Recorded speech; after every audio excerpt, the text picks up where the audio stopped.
GDP growth rate మన 11.23% పెరిగాం అధ్యక్ష. ఆ స్థాయిలో ఆ గ్రోత్ రేట్ మన రాష్ట్రంలో రావడానికి కారణం ఏమిటి అనేది ఒక్కొక్కసారి ఆలోచన చేస్తే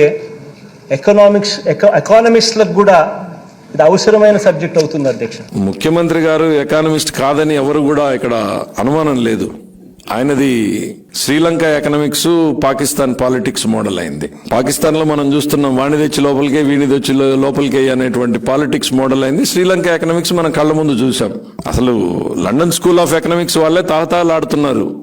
ఎప్పుడు ఆంధ్రప్రదేశ్కి వస్తామా, ఎప్పుడెప్పుడు మేము స్టడీ చేసుకుంటామా, ఈ మోడల్ని ఏ రకంగా మేము ముందుకు తీసుకెళ్లగలము, ప్రపంచానికి ఏమన్నా ఉపయోగపడుతుందా అని స్టడీ చేయడానికి London school of economics the most renowned school of అసలు ఈ విధి విధానాలని స్టడీ చేయడానికి వాళ్ళు ఊళ్ళూడుతున్నాడు. ముఖ్యమంత్రి గారు నిజంగానే ద గ్రేటెస్ట్ ఎకానమిస్ట్. అయినా కొంచెం పొరపడ్డట్టున్నారు. గ్రేటెస్ట్ క్యాపిటలిస్ట్ అనబోయి ఎకానమిస్ట్ అన్నట్టున్నాడు. ఆయన ఈజ్ ఎ గ్రేట్ క్యాపిటలిస్ట్, దాంట్లో ఏం అనుమానం లేదు. సాక్షి పత్రిక ఎగ్జాంపుల్ తీసుకోండి, అవి ఎట్లా వచ్చినాయి ఏంటి మనం చూసాం. పోనీ లాస్ట్ 10 years లాస్ట్లో ఉంది. ఆఖరి గవర్నమెంట్ వచ్చే ముందు కూడా ఇఫ్ ఐఎమ్ కరెక్ట్ ఒక 9 కోట్లు ఏమో లాస్ట్లో ఉంది. ఇప్పుడు చూడండి 120 కోట్లు ప్రాఫిట్లోకి వచ్చింది. అధ్యక్ష, నా నడక మాత్రం నేల మీదే అధ్యక్ష. నా నడక మాత్రం నేల మీదే అధ్యక్ష. నా నడక మాత్రం నేల మీదే అధ్యక్ష. నిన్న స్పీచ్లో చెప్పారంటే నేను నేల మీదే నడుస్తానని. ముఖ్యమంత్రి గారిని నేను రిక్వెస్ట్ చేస్తున్నా, అయ్యా మీరు ఒక్కసారి నడిచినందుకే రాష్ట్రం ఎక్కడికో వెళ్ళిపోయింది, ప్రజల జీవితాలు ఇంకెక్కడికో వెళ్ళిపోయినాయి. మళ్ళీ మీరు అట్లాంటి ఆలోచన మీకు రానియకండి. మీరు దయచేసి మీరు ఎప్పట్లాగానే స్పెషల్ ఫ్లైట్లో తిరగండి, పర్లేదు. ఇన్ని ఖర్చులు, ఇన్ని ప్రకటనలకు పెట్టే ఖర్చుల్లో ముఖ్యమంత్రిగా మీరు స్పెషల్ ఫ్లైట్లో తిరిగితే ఇక్కడ ఎవరికి ఇబ్బంది పడరు. ఎందుకంటే సంతోషిస్తారు కూడా.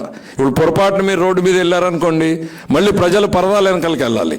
మీరు గాలిలోనే తిరగండి, మాకు ఏం అభ్యంతరం లేదు. మీరు మళ్ళీ నేల మీద నడిస్తే మీకు కాదు సార్, ప్రజలకు ఇబ్బందులు వస్తాయి. కాబట్టి ముఖ్యమంత్రి గారిని నేను అదే కోరదలుచుకున్నాను. నా బీసీ నా మైనారిటీ వర్గాలకే నా బీసీలు అనేటువంటిది. అయ్యా ఏదో మహానుభావుడు నందమూరి తారక రామారావు పార్టీ పెట్టి బీసీలకు రాజ్యాధికారం వైపు అడుగులేయించినటువంటి వ్యక్తి ఒక ప్లాట్ఫామ్ క్రియేట్ చేశాడు. తెలుగుదేశం పార్టీ అనేటువంటి ఒక వేదికని తయారు చేసి బీసీలకు ఇచ్చాడు. రాజకీయ పార్టీలు అన్నీ కూడా బీసీల వైపు చూడడం మొదలైంది తెలుగుదేశం పార్టీ ఆవిర్భవించిన తర్వాత. తెలుగుదేశం పార్టీ బీసీలకు ఒక వేదికగా తయారైన తర్వాతనే మాత్రమే. వాళ్ళు చాలా హ్యాపీగా ఉన్నారు, కంఫర్టబుల్ గా ఉన్నారు తెలుగుదేశం పార్టీతో. బీసీలు ఇవాళ ఈ రాజ్యాధికారాన్ని ఈ పార్టీ మాది అని ఓన్ చేసుకునేటువంటి పరిస్థితుల్లోకి వెళ్ళారు. రాజ్యాధికారంలో శాసించే స్థాయికి బీసీలు ఎదిగారు అంటే తెలుగుదేశం పార్టీ. మీరు అందులో బీసీలను అట్రాక్ట్ చేయాలని ఉండొచ్చు, కానీ మీరు మా బీసీలు అంటే పోయినది నా బీసీలు అనేటప్పుడు వాళ్ళు కొంత భయపడుతున్నారు. ఎందుకనంటే నా అనేది ఎప్పుడు కూడా మీకు అచ్చి రాలేదు. బాగా మన ఫ్యామిలీలో చూస్తే నా అనుకున్న వాళ్ళు ఎవరు కూడా మీకు అచ్చి రాలేదు, మీ దగ్గర ఉన్న వాళ్ళకే అచ్చి రాలేదు.